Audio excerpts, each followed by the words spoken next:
ஆக்சுவலா life jacket, food, canteen, wine bottle இருந்த room எல்லாம் திறந்திருந்தப்போ பைனாகுலர் இருந்த ரூம் மட்டும் பூட்டி சாவியை எடுத்துக்கிட்டு டேவிட் பிளேரர் என்ற ஆபீசர் இந்த ஆக்சிடென்ட் நடக்கிறதுக்கு 2 நாள் முன்னாடியே டைட்டானிக் விட்டு ஒரு ஸ்பேர் போட்ல கிளம்பி போயிட்டார். அந்த டைம்ல தண்ணி கடியில என்ன இருக்குன்னு பாக்குற சோலார் டெக்னாலஜி இல்லாதனால பைனாகுலர்ஸை வச்சு மட்டும்தான் தூரத்துல ஏதாச்சும் தெரியுதான்னு பார்த்துருக்கணும். சப்போஸ் அந்த ரூம் திறந்து இருந்துச்சுன்னா, பைனாகுலர்ஸ் யார் கையிலையும் இருந்துச்சுன்னா, அந்த ஐஸ்பர்கை முன்னாடியே பார்த்து டைட்டானிக் தப்பிச்சிருக்க கூட வாய்ப்பு இருக்கு. டெய்லி காலையில எழுந்திரிச்ச உடனே லைஃப் சேவிங் போட் ட்ரில்லுன்னு ஒன்று எப்போதுமே நடக்கும். ஏன்னா லைஃப் சேவிங் குரூ இருப்பாங்களா, சப்போஸ் அந்த கப்பலுக்கு ஏதாச்சும் ஆக்சிடென்ட் ஆச்சுன்னா எப்படி லைஃப் போட்டை எடுத்து தண்ணியில போட்டு இருக்கிறவங்கள அதுல டக்கு டக்குன்னு ஏற்றி காப்பாற்றி கூட்டிட்டு போகணும் அப்படின்னு ஒரு ப்ராக்டிஸ் மாதிரி, ஒரு டெமோ மாதிரி ஒன்று பண்ணுவாங்க டெய்லி காலையில.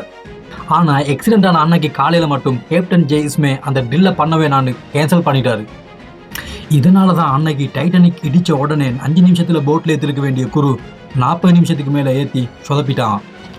அந்த ஆக்சிடென்ட்டோட முக்கியமான பிரச்சனையை கப்பலில் எத்தனை பேர் இருந்தாங்களோ அவங்கள ஏற்ற லைஃப் போட் இல்லைங்கிறது தான்.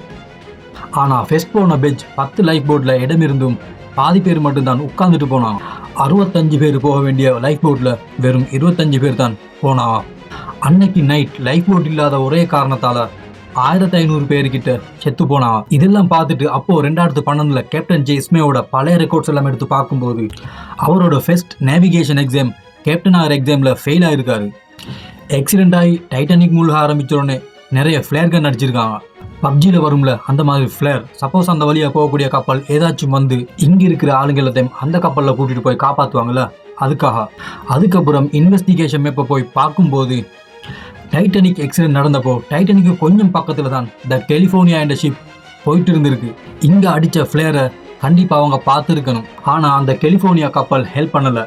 அப்புறம் அந்த ஷிப்போட கேப்டனையை வேலையை விட்டே ஃபயர் பண்ணிட்டான். இப்போ நம்ம முன்னாடி இருக்கிற கேள்வி என்னன்னா, அந்த சார்கோல் ரூமுக்குள்ள நெருப்பு வெடிச்சு தான் எல்லாரும் தண்ணிக்குள்ள போனாங்களா?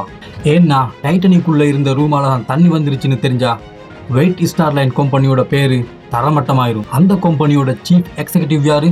Joseph J Ismay. இந்த டைட்டானிக்கோட ஐடியாவே அவருக்கு தான் வந்துச்சு. ஐஸ்பர்க் போற வழியில் இருக்குன்னு வார்னிங் வந்தும் கப்பலை ஃபுல் ஸ்பீட்ல போக சொன்னது யாரு? Joseph J Ismay. ஏன் 60 லைஃப் போட் இருக்க வேண்டிய இடத்துல வெறும் 20 லைஃப் போட் தான் இருக்கணும்? கரெக்டாக ஆக்சிடென்ட் ஆகிற அன்னைக்கு மட்டும் லைஃப் சேவிங் ட்ரில்லை ஏன் கேன்சல் பண்ணணும் கேப்டன் ஜே இஸ்மே? ஃபர்ஸ்ட் பெஞ்ச் போன லைஃப் போர்டில் அவ்வளோ இடம் இருந்தும் ஏன் பாதி பேரை கூட ஃபில் பண்ணாமல் அனுப்பிச்சாரு? அண்ட் எல்லா ரூம்லையும் எக்ஸஸ் இருந்தப்போ பைனாகுலர் இருந்த ரூம் மட்டும் ஏன் பூட்டி வைக்கணும்? இதெல்லாம் முடிஞ்சு ஆக்சிடென்ட் ஆகி ஃப்ளேர் கன்னை வானத்தில் அடிக்கும்போது பக்கத்திலே போன த கலிஃபோர்னியா என்ற கப்பல் ஏன் ஹெல்ப் பண்ணலை?